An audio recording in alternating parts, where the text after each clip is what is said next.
बिस्मिल्लाहिर्रहमानिर्रहीम। अस्सलाम वालेकुम। सलमान हैदर। दुआ है परवरदिगार से कि उसने आपको और आपके अहले खाना को अपनी हिफ्ज़ व अमान में रखा हुआ। सुप्रीम कोर्ट ने बहरहाल 30 अप्रैल को अब फुल कोर्ट बना दिया 6 जजेस के हवाले से, और सारी की सारी जो दरख्वास्तें हैं उनको भी इकट्ठे तकरीबन 8 दरख्वास्तें मुंजमद कर लिया गया, यानी एक साथ उनको कंपाइल कर लिया गया, जिसमें बलूचिस्तान हाई कोर्ट भी शामिल है। खैर ये तो एक ख़बर थी, मैंने कहा मैं आपको जल्दी से बता दूँ।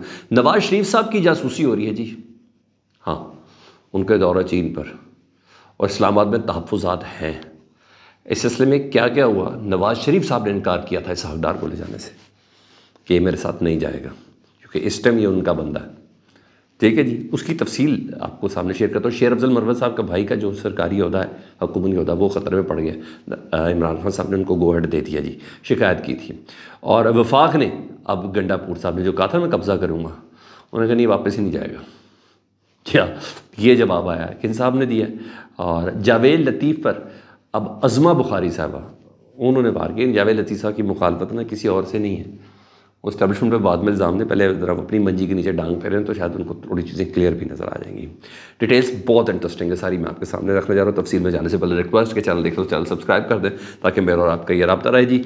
सबसे पहले जावेद लतीफ़ साहब का मुकाबला बहुत सख्त हो चुका, और उनका मुकाबला ना ही पाकिस्तान तहरीक इंसाफ से है, और उनका मुकाबला ना ही इस्टेब्लिशमेंट से है। चेस के उनके मुंह में जो आता है वो कह देते हैं, बल्कि बाकी देते हैं। पहले राना सनाउल्लाह साहब ने कहा झूठ बोलता है, ये 90 करोड़ रुपए दे के इसको हराया गया है, शेखुपुरा की नशिस्तें सारी हराई गई हैं, माल लोड के दफ्तर पे 90 करोड़ रुपए दिए गए। वो ज़ाहिर बात इस्टेब्लिशमेंट के साझेदारों के दफ्तर से मुतल्लिक वो बात कर रहे थे, तो उन्होंने कहा ये सब झूठ बोलता है। वो इतना ही उसको शिकस्त हुई जितनी मुझे शिकस्त दी थी। मुझे अपनी शिकस्त का यकीन है, उतनी उसकी शिकस्त का यकीन है, कोई ऐसी चीज़ नहीं। राना तनवीर साहब ने भी बोला कि क्या कर रहा है, बात क्या कर रहा है, बौगियाँ मार रहा है, मुझे नहीं समझ आ रही कि इसको मेरे साथ क्या मतलब है। तो मतलब इनका मुकाबला अपनी जमात से शुरू हो चुका है। जावेद लतीफ़ साहब का बाकी चीज़ें तो बात की है ना, क्योंकि उनकी जमात इस्टेब्लिशमेंट की तरफ से जावेद लतीफ़ साहब को जवाब दे रही है। उनकी जमात इस्टेब्लिशमेंट की तरफ से जावेद लतीफ़ साहब को जवाब दे रही है। अब वज़ीर इत्तलात पंजाब अज़मा बुखारी साहब, उन्होंने ताबड़तोड़ हमले की, और वो कहती हैं कि दरअसल अज़मा बुखारी वज़ीर इत्तलात मरियम नवाज़ साहबा की हुकूमत में जो वज़ीर इत्तलात है जी, अज़मा बुखारी साहबा कहती हैं कि जावेद लतीफ़ से जो इल्ज़ामात लगाए हैं ना, वजह यह है कि वो इलेक्शन जीत नहीं सके थे, इसकी उन्हें तकलीफ़ है, ये लफ्ज़ है, इसकी उन्हें तकलीफ़ है, 90 करोड़ का सबूत दें। मतलब अज़मा बुखारी ने जावेद लतीफ़ साहब से 90 करोड़ जो माल लोड के दफ्तर और पूरे ही सब चीज़ों का था उसका सबूत मांग लिया है।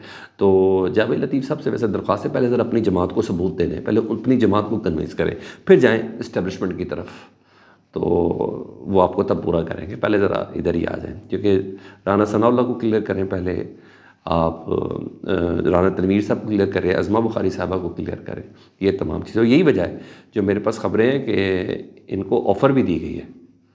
शहबाज शरीफ साहब ने कल की तारीख़ में ऑफ़र दिया राना सनाउल्लाह साहब को भी और जावेद लतीफ़ साहब को कि आप हुकूमत में आएँ, हुकूमती ओहदा चाहिए, हम आपको वो देते हैं, आप तरह आ जाएँ। तो इन्होंने इनकार किया। तो कहा गया है इसहाक़ डार साहब के ज़रिए ये ख़बर उनको मैसेज पहुँचाया गया, जिस पर इन्होंने कहा नहीं, हमने हुकूमती ओहदा नहीं लेना। तो कहा यह क्या है कि आप जो स्टेटमेंट देते हैं ना, ये हुकूमत की मुखालफत में जा रही है। तो अभी तक तो राना सना और जावेद लतीफ़ साहब ने स्टांस लिया है। उधर नुसरत जावेद साहब ने नवाज़ शरीफ साहब से मुतल्लिक बड़ी खबर दी है। नुसरत जावेद साहब कहते हैं कि नवाज़ शरीफ का जो चाइना का दौरा ना, सबसे पहले तो ये बता दें कि ये निजी दौरे पे गए हैं, लेकिन इस्लामाबाद में इस दौरे पर तशवीश थी। पिंडी नहीं, इस्लामाबाद, यानी 1 नंबर की बात कर रहे हैं, तशवीश थी। फिर इसहाक़ डार से रब्ता किया गया और पता चला कि इसहाक़ डार साहब को भी इस तफसील से मुतल्लिक आगाह नहीं किया नवाज़ शरीफ साहब ने। फिर कहा गया की तरफ से कि इसहाक़ डार साहब आप साथ जाएं नवाज़ शरीफ के चाइना, ये क्या करने जा रहे हैं। तो नवाज़ शरीफ ने इसहाक़ डार साहब को साथ ले जाने से मना कर दिया, अकॉर्डिंग टू नुसरत जावेद साहब। ठीक है जी, मतलब ताकतवर हल्के नवाज़ शरीफ के चाइना दौरे पर तशवीश में हैं। ठीक है जी, ये चीज़ हो गई। दूसरी तरफ नवाज़ शरीफ साहब पार्टी के हवाले से बड़े बोल्ड फैसले करने जा रहे हैं, और 11 मई डिसाइसिव डेट है जी, जिसमें नवाज़ शरीफ साहब पार्टी की सदारत लेने जा रहे हैं। नवाज़ शरीफ और जितने भी हुकूमत में लोग हैं उन तमाम से पार्टी का ओहदा वापस लिया जा रहा है। तो 11 मई को पार्टी की सदारत वो खुद लेंगे, और नवाज़ शरीफ साहब जो हैं वो सदर होंगे पार्टी के, मुस्लिम लीग नून के, और जनरल सेक्रेटरी होंगे خواجہ سعد رفیق، یعنی احسن اقبال صاحب فارغ ہیں، ان کی چھٹی ہونے جا رہی ہے. تو یہ ہو رہا ہے. اور اس سے بتاؤں کرے گا کام کیا ہوگا. یہ حکومت ایک سمت میں چل رہی ہوگی ہے، دوسری سمت پہ ساتھ ساتھ چل رہے ہوں گے. یعنی حکومت کسی بھی ایمرجنسی پر اس والی پارٹی کو استعمال کرے گی، وہ گڈ کاپ بیڈ کاپ والی. تو ساتھ ساتھ حکومتی عہدے بھی چل رہے ہوں گے، حکومت بھی چل رہی ہوگی، ساتھ ساتھ ایک بیانیہ بھی ڈیولپ کر رہے ہوں گے. تو یہ چیزیں اب آپ کو سمجھ آ رہی ہے. رانا ثناء اللہ، خرم دستگیر، جاوید لطیف، جی ہاں یہ سب چیزیں بیانیہ اور حکومت دونوں ساتھ ساتھ بنانے کا پلان ہے. بہت عقل مندی کی ہے، دیکھیں ہمیں پتہ چل گیا. تو یہ اس طریقے سے چل رہے ہیں. ادھر علی امین گنڈا پور نے عمران خان صاحب سے کل جو ملاقات کی تھی، خبر یہ ہے کہ انہوں نے شکایات کی ہیں، وزراء کی، اپنے مشیروں کی شکایت کی ہے. مشال یوسفزئی کا بتایا کہ کس طرح امبیرسمنٹ ہوئی یوسفزئی صاحبہ کو، انہوں نے جو گاڑی کے حوالے سے جو کہا اور پھر اس کی معذرت کرنی پڑی اور یہ سب ہوا نا، صلح کروائی. تو سر خاص کر شیر افضل مروت صاحب کے بھائی سے متعلق علی امین گنڈا پور نے خان صاحب کو بتایا کہ خالد مروت صاحب جو ہے نا مشیر ہیں، ان کی شکایتیں انہوں نے کہا بہت موصول ہو رہی ہیں. بیوروکریسی میں بہت حکم چلا رہے ہیں، وہ ان کے بیوروکریسی کے کام میں مداخلت کر رہے ہیں، پولیس کے کام میں مداخلت کر رہے ہیں.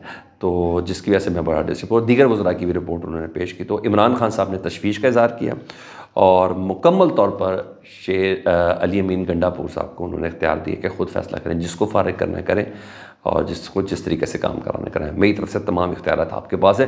تو علی امین گنڈا پور صاحب تمام اختیارات سے اب لیس ہیں. ٹھیک ہے جی، یہاں تو یہ چیز ہو گئی ہے.